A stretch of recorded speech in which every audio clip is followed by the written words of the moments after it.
Baik, Assalamualaikum warahmatullahi wabarakatuh. Perkenalkan, nama saya Rifan Enesa Putra dengan NIM 20113709 dari kelas Informatika 07.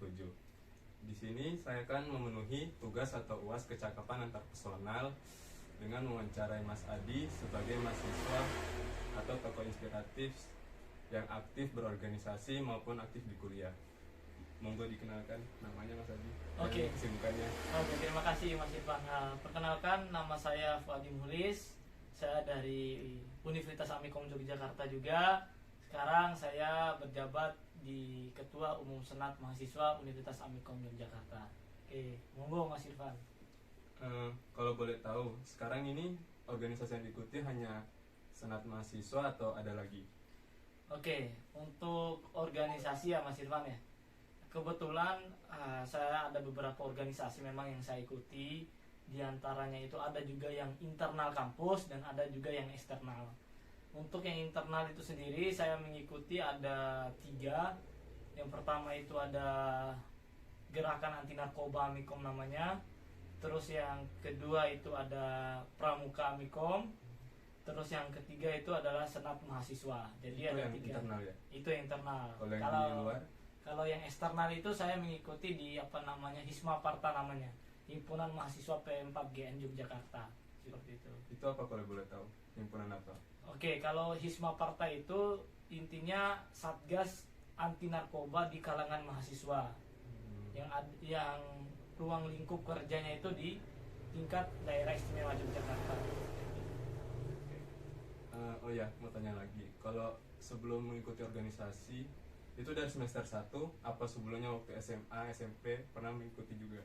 Oke, terkait jejak organisasi saya, memang dari saya menginjak bangku SMP itu udah berorganisasi. Dulu itu sempat masuk pramuka, sempat masuk OSIS juga, dan di SMA dulu juga saya pernah menjabat sebagai ketua OSIS di MAN 1 Bima, itu nama sekolah saya. Ya mulai dari situlah jejak-jejak kecil dari tingkat yang bawah terus naik universitas itu, minat dan niat berorganisasi itu ya sudah tidak mampu kita tahan lagi. Jadi mau tidak mau kita harus terjun karena memang kita sudah cinta berorganisasi seperti itu.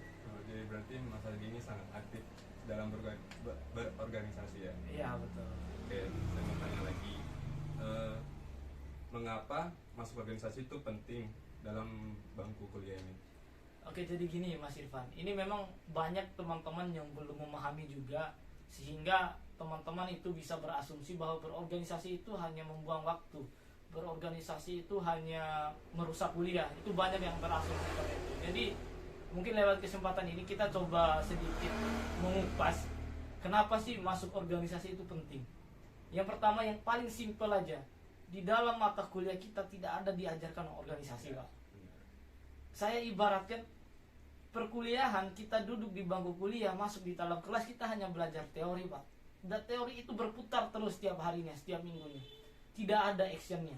Akan tetapi ketika kita menginjakan kaki di organisasi, itu teori dan action kita itu akan dikembangkan, Pak. Kita akan dituntut untuk berani di situ. Di dalam bangku kuliah, paling minim 10 atau 40% lah kita diajarkan untuk mengeluarkan nalar yang kritis. Itu pun hanya beberapa mata kuliah, misal mata kuliah Pancasila. Mungkin di sana kita diajarkan untuk bernalar. Akan tetapi ketika kita terjun di organisasi, mau tidak mau, suka tidak suka, daya kritis kita, daya nalar kita itu akan digosok di sana, Pak. Sehingga dalam diri saya organisasi itu sangat penting. Karena apa? Di situ saya menemukan kehidupan saya. Di situ saya menemukan jati diri saya. Oh, ternyata saya ini seperti ini. Sehingga saya termotivasi juga. Salah seorang senior saya bilang gini, Mas Irfan, jadilah manusia yang bisa memanusiakan manusia. Jadi artinya kita itu terjun ke organisasi untuk melihat, jati diri kita seperti ini.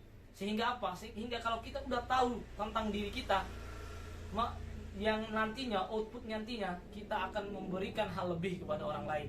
Dan juga yang terakhir terkait pertanyaan ini, yang memotivasi saya juga itu yang pernah disampaikan oleh Anies Baswedan, Gubernur DKI Jakarta sekarang. Beliau pernah bilang gini, Mas Irfan, teori di dalam bangku kuliahmu hanya akan bisa membawamu sampai ke meja sidangmu. Nanti setelah kau ditanya atau diuji oleh dosen dan pengujimu, itu nalar organisasimu yang akan main. Karena apa? Penyusunan argumen yang terstruktur, penyusunan nalar yang terstruktur itu diajarkan di organisasi. Di dalam kelas nggak ada. Dalam artian memang di dalam kelas kita menuntut untuk SKS kita itu terpenuhi. Ketika SKS terpenuhi, kita dihadapkan oleh sidang skripsi namanya. Nah, setelah itu kita akan diuji, Pak. Ujian itu nanti tergantung kita, keberanian kita, nalar kita, daya kritis kita, supaya apa? Supaya yang menguji kita ini puas. Ketika kita tidak ikut berorganisasi, ini dari pandangan saya, mungkin teman-teman bakalan sulit menjawab. Karena apa? Kayak speaking teman-teman itu tidak dilatih. Yang ada di kuliah nggak ada di organisasi ya, kayak Oke, ya betul. Memang sebagian besar juga yang kita dapatkan di bangku kuliah itu tidak yang tidak kita dapatkan di bangku kuliah ini akan kita dapatkan di organisasi. Seperti itu, Mas Irfan. Oke. Berikutnya ada yang saya mau tanyakan.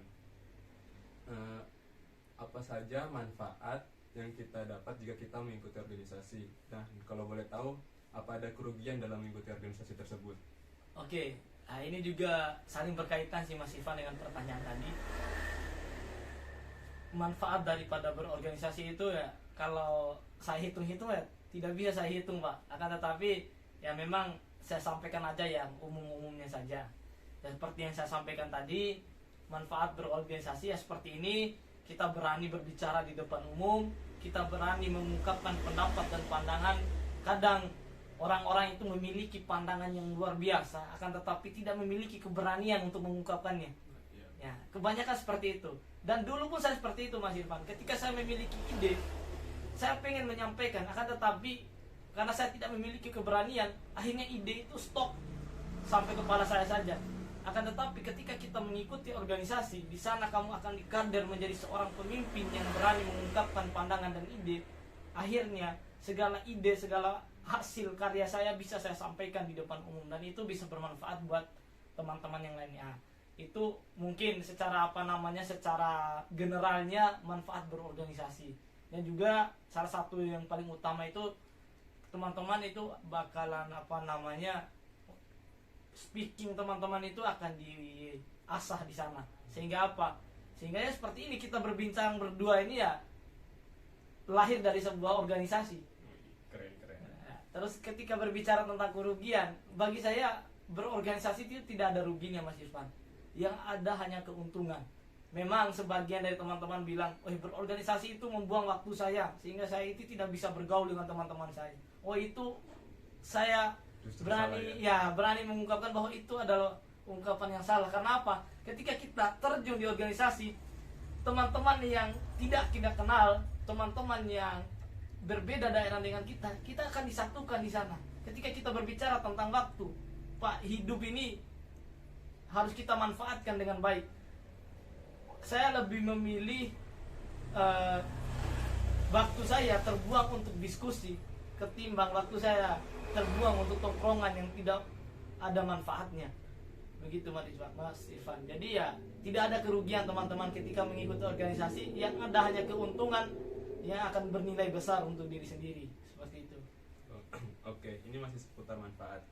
Kalau boleh tahu, kalau kita mengikuti organisasi itu, apakah ntar jika kita terjun ke dunia kerja, apakah itu masih ada hubungan timbal balik antara organisasi dan kerja itu? Oke, terima kasih Mas Irfan. Makanya di situ Mas Irfan, banyak juga senior saya bilang juga bahwasannya minat berorganisasimu sekarang yang akan menentukan masa depanmu.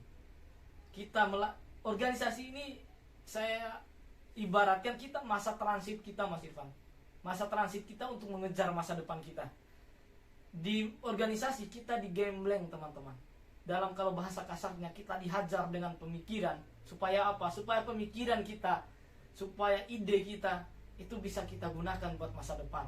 Ketika berbicara apakah berorganisasi itu menjamin kita mendapatkan kerja yang baik? Tidak juga. Akan tetapi berorganisasi akan memberikan jalan bagimu untuk mendapatkan pekerjaan yang layak.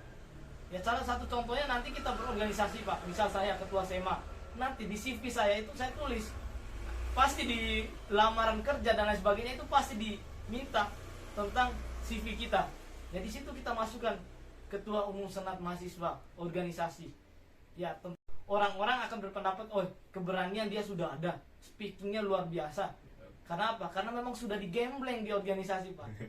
Ya mungkin ini ya teman-teman ya, saya hanya bisa bilang gini, organisasi tidak menjamin masa depanmu cerah, akan tetapi organisasi akan memberikan jalan yang cerah buat masa depanmu. Keren. Oke, ada lagi yang saya mau tanyakan. Kalau semisal ada mahasiswa yang belum pernah mengikuti organisasi dari SMA, SMP maupun di bangku kuliah ini, dan sekarang dia mau masuk ke organisasi tersebut, namun public speaking dia atau apapun itu belum dilatih dari awal, itu kira-kira dibimbing nggak? Oke, banyak yang seperti itu Mas Irfan. Teman-teman saya juga banyak seperti itu, dan banyak juga yang bertanya. Saya punya teman atau pengurus saya di senat mahasiswa itu, Kak, dia bilang, saya dari SMA, SMP itu tidak pernah berorganisasi, akan tetapi saya terjun di senat mahasiswa. Apa yang akan kakak lakukan ke saya? Dia pernah bilang gitu. Jawaban saya santai aja Pak. Cintai senat mahasiswamu ini. Kalau kau sudah merasa memiliki ini organisasimu, maka kau akan berani nantinya. Ketika ada pertanyaan, oh saya belum ada public speaking, belum bisa public speaking dan lain sebagainya, itu di organisasi akan diajarkan Pak. Di organisasi itu bukan lembaga negara Pak. Di organisasimu dari awal kamu masuk itu sudah diajarkan bagaimana apa itu organisasi, ranah organisasi itu seperti apa, dan kepemimpinan itu seperti apa. Itu adalah hal-hal pokok yang nantinya ketika kamu terjun di organisasi bakalan diajarkan teman-teman. Sehingga nanti ada ketika kader awal masuk organisasi itu ada yang namanya LJKMO. Itu latihan dasar kepemimpinan. Di latihan dasar kepemimpinan kau akan dilatih sebagaimana seorang pemimpin yang sebenarnya, cara berbicara seorang pemimpin itu seperti apa, cara berperilaku seorang pemimpin seperti apa, nanti kau akan diajarkan di situ. Jadi bagi teman-teman yang belum berorganisasi, nggak usah takut ketika belum bisa public speaking dan sebagainya. Karena apa? Karena kamu akan diajarkan di situ. Itu Mas Irfan. Oke, berikutnya ada yang mau saya tanyakan lagi. Bagaimana cara kita menjadi mahasiswa yang aktif di kampus? Nah seperti itu bagaimana? Oke, untuk menjadi mahasiswa aktif di kampus ya, yang pertama yang perlu kita perhatikan teman-teman bahwasannya kuliah itu yang utama Mas Irfan. Terus berbicara tentang keaktifan itu tergantung diri kita lagi Pak. Di kampus itu kita mau memposisikan diri kita itu di mana? Ya contoh kecilnya aja, ketika ada kegiatan yang diadakan oleh universitas, pasti itu panitia dan lain sebagainya itu dari mahasiswa. Nah itu tergantung dari teman-teman. Ketika teman-teman memilih memposisikan diri untuk menjadi panitia, ya teman-teman akan dianggap aktif juga. Akan tetapi ketika teman-teman tidak mau memposisikan diri teman-teman di kepanitiaan atau lain sebagainya, itu tidak bisa orang mengatakan Anda tidak aktif. Karena apa? Karena aktif dan tidaknya itu adalah pilihan Pak. Terjun dan tidaknya itu adalah sebuah pilihan. Ketika kita mau berproses, maka terjunlah. Ketika kita tidak mau berproses, maka gunakanlah cara lain. Jadi aktif dan tidaknya itu ya tergantung diri kita. Banyak sekali, khususnya di Amikom itu, wadah yang diberikan oleh pihak universitas untuk mengembangkan skill dari mahasiswa itu sendiri. Jadi kembali lagi ke diri teman-teman mau menjadi kaum rebahan atau kaum aktif. Jadi gitu. Ketika teman-teman mau menjadi kaum rebahan, ingatlah bahwasannya ketika 1 jam aja teman-teman duduk tidak ada pemikiran sedikit pun tentang masa depan, ingat di luar sana banyak orang yang akan mengejar dan meninggalkan Anda di posisi itu. Jadi gunakan waktu dengan baik. Jika ada peluang maka ambillah dan jangan pernah mengeluh. Seperti itu Mas Irfan. Mana ya? Oh iya, Mas Adi, kalau boleh tahu, yang pertanyaan terakhir nih, siapa sosok inspirasi Mas Adi sendiri selama mengikuti kuliah ini? Oke Mas Irfan, terkait sosok inspirasi ya. Kalau dari sudut pandang saya, ya sosok inspirasi yang ada di dalam diri saya sekarang atau yang saya lihat yaitu orang tua saya. Orang tua ya. Orang tua. Karena memang segala perjuangan ini, segala cita-cita ini ya tujuan akhir dari kita mengejar masa depan itu adalah membahagiakan kedua orang tua. Tiada yang lebih penting daripada orang tua sekarang ini. Karena memang saya selalu menghayati seperti ini. Saya datang dari jauh, dari pulau terpencil sana di Bima Nusa Tenggara Barat, menginjakan kaki di Yogyakarta ya atas keringat orang tua. Yang menjadi dasar aku berdiri sekarang, yang jadi penguat aku berdiri sekarang, yaitu dari orang tuaku. Makanya aku tanamkan dalam diriku 4 tahun kuliah di Amikom harus selesai. Setelah itu kerja, dan hasil keringatku akan kubalas untuk orang tuaku, walaupun keringat orang tua itu tidak akan pernah terbalaskan, Pak. Karena apa? Ya karena ya kita juga tahu bagaimana perjuangan orang tua kita di pergi pagi pulang malam itu ya buat kita. Jadi itu yang perlu teman-teman mahasiswa renungi. Jangan sampai teman-teman menyia-nyiakan waktu, menyia-nyiakan kesempatan yang telah diberikan kepada kita. Karena memang ini sebagai motivasi buat teman-teman. Masih banyak pemuda di luar sana yang belum pernah dan belum sempat merasakan bangku perkuliahan seperti teman-teman sekarang ini. Ya jadi itu adalah sebuah motivasi besar bagi saya, Mas Irfan. Ketika teman-teman di luar sana tidak bisa seperti kita, masa kita yang sudah bisa seperti ini tidak kita maksimalkan?